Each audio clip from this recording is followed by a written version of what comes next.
नमस्कार, मैं पूजा। बिहार न्यूज में आपका स्वागत है। खबरों की ओर बढ़ने से पहले एक नजर आज की सुर्खियों पर।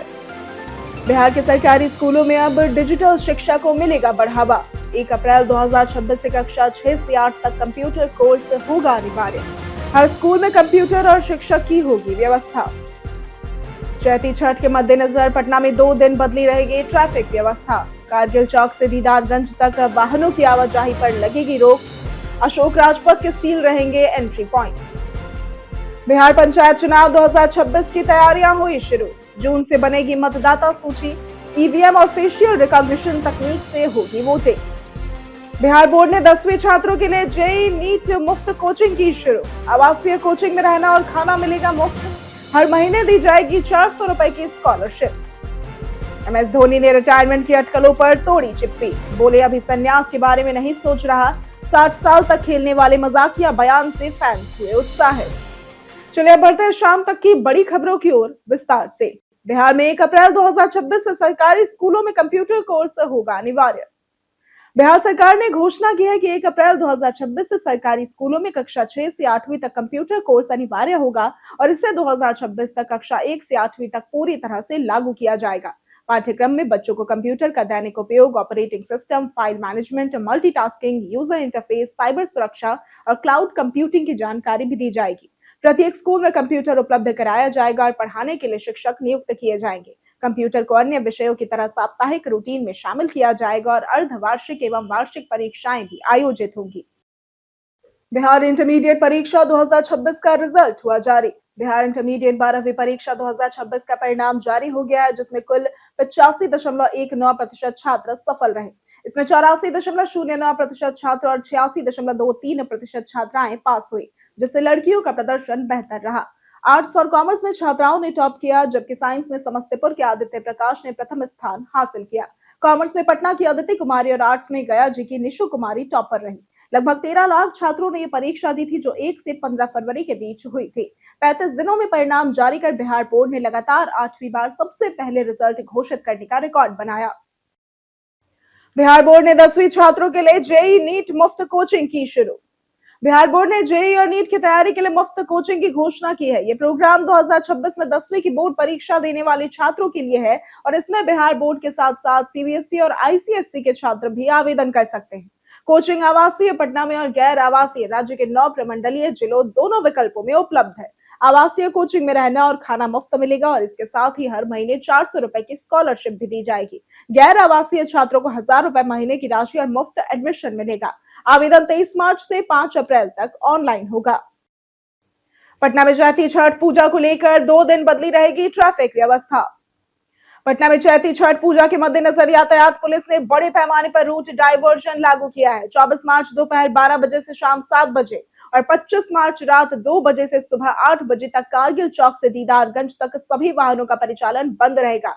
अशोक राजपथ के एंट्री पॉइंट सील रहेंगे। केवल छठ व्रतियों के वाहनों को खजांची रोड से कॉलेज परिसर तक जाने की अनुमति मिलेगी। जेपी गंगा पथ और अन्य मुख्य मार्गों पर भारी वाहनों की आवाजाही प्रतिबंधित रहेगी। श्रद्धालुओं को पार्किंग स्थल पर वाहन खड़ा कर पैदल घाट जाना होगा।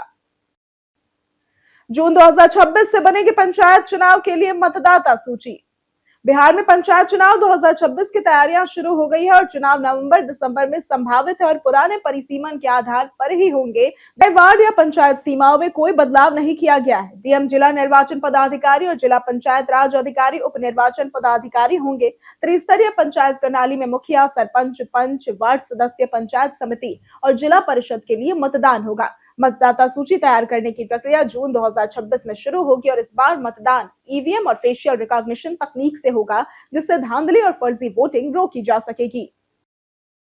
बिहार पुलिस ने थानों में जीरो एफआईआर पर सख्त निर्देश किए जारी।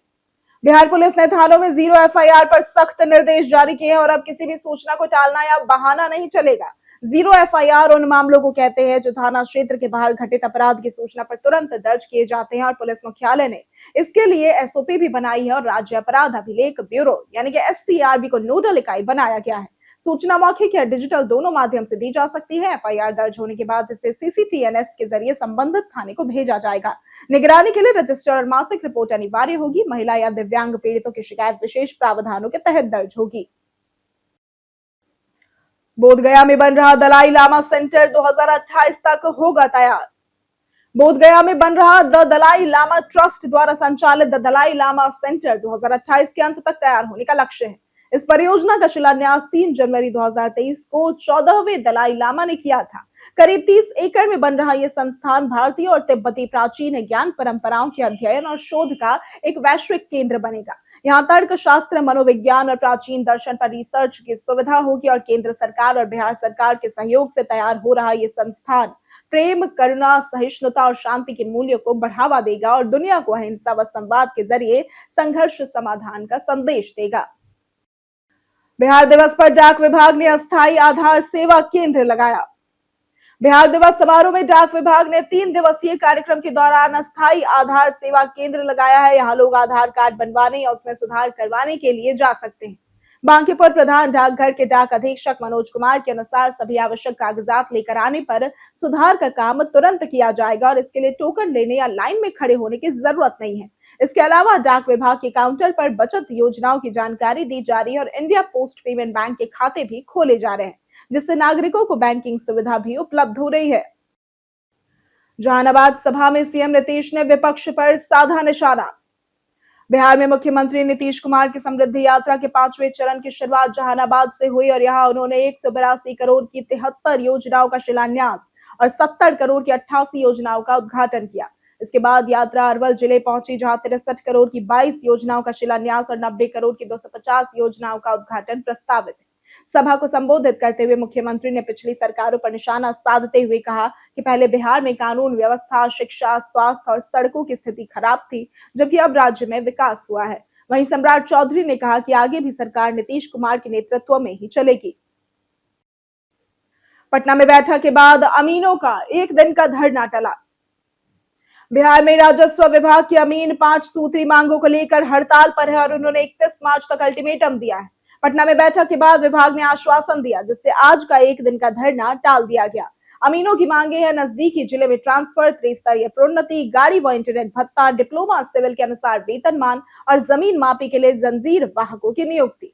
विभाग के अफसर भी हड़ताल पर है और उनकी मांगे एसडीएम, एडिशनल कलेक्टर और लोक शिकायत निवारण पदों में पोस्टिंग तथा कुछ कैबिनेट निर्णयों को वापस करना है। बायोगैस प्लांट से इंद्रपुर गांव बन गया स्वच्छ और आत्मनिर्भर। बिहार के अररिया जिले के रानीगंज विधानसभा क्षेत्र का इंद्रपुर गांव बायोगैस प्लांट के कारण एलपीजी संकट से अछूता है। 6 महीने पहले स्थापित इस प्लांट से पाइपलाइन के जरिए घरों तक गैस पहुंचती है, जिससे ग्रामीणों को सिलेंडर के लिए इंतजार या कालाबाजारी नहीं करनी पड़ती। गोबर से बनने वाली गैस धुआं मुक्त खाना बनाने में मदद करती है और पर्यावरण के लिए भी लाभकारी है। लगभग 30 से 40 परिवार इसका लाभ उठा रहे हैं और प्लांट की लागत 42 से 45 हजार रुपए है, जिसमें सरकार की 21 हजार रुपए तक की सब्सिडी शामिल है। परिवहन मंत्री ने ईवी वाहनों और सड़क सुरक्षा पर दिया जोर। परिवहन मंत्री श्रवण कुमार ने बिहार में इलेक्ट्रिक यानी कि ईवी वाहनों को भविष्य की आवश्यकता बताया, जिससे ईंधन बचत और प्रदूषण नियंत्रण संभव होगा।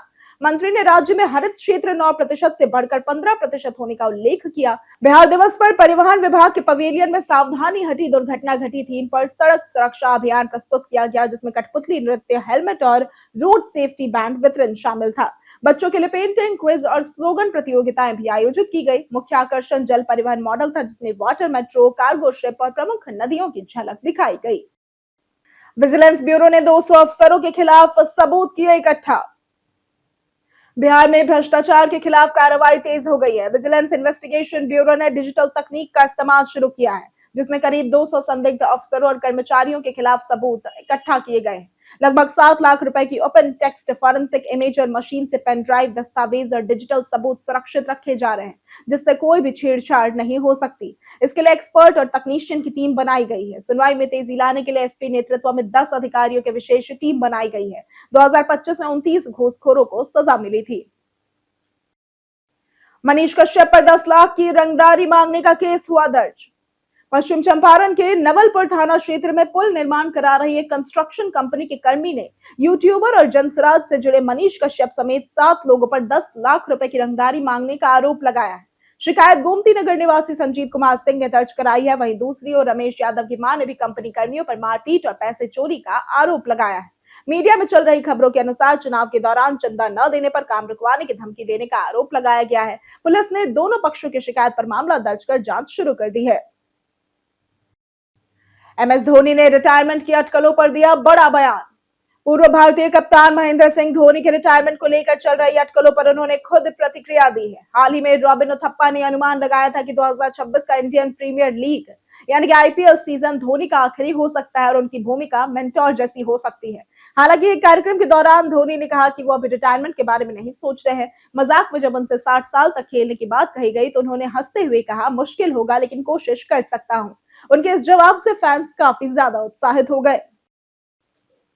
बीते दिन हमारे द्वारा पूछे गए सवाल का जवाब आप लोगों में बहुत से लोगों ने हमारे कमेंट सेक्शन में लिख कर दिया है। जिन्होंने हमारे द्वारा पूछे गए सवाल का जवाब दिया है उनके नाम है नौशाद रजा, संजीव कुमार, विवेकानंद यादव, संतोष कुमार, अमर कुमार, बाबूलाल मरांडी, मनोज वर्मा, राकेश मिश्रा, नीतीश कुमार, लक्ष्मी मेहता, रंजीत कुमार, रवि मोहन वर्मा, राजकिशोर महतो, विनोद शाह, मनोज दास, जगन्नाथ शाह, अमित कुमार, रामायण सिंह, अनिल कुमार, अभिषेक हांसदा, उमाशंकर, जितेंद्र ठाकुर, अनवर करीम खान, रविंद्र कुमार, राम बाबू दास, कमल चौधरी, अर्जुन राम, विकास यादव, राजेंद्र तांती, रोहित कुमार, दीपक कुमार, अनिल कुमार और गोमानी यादव।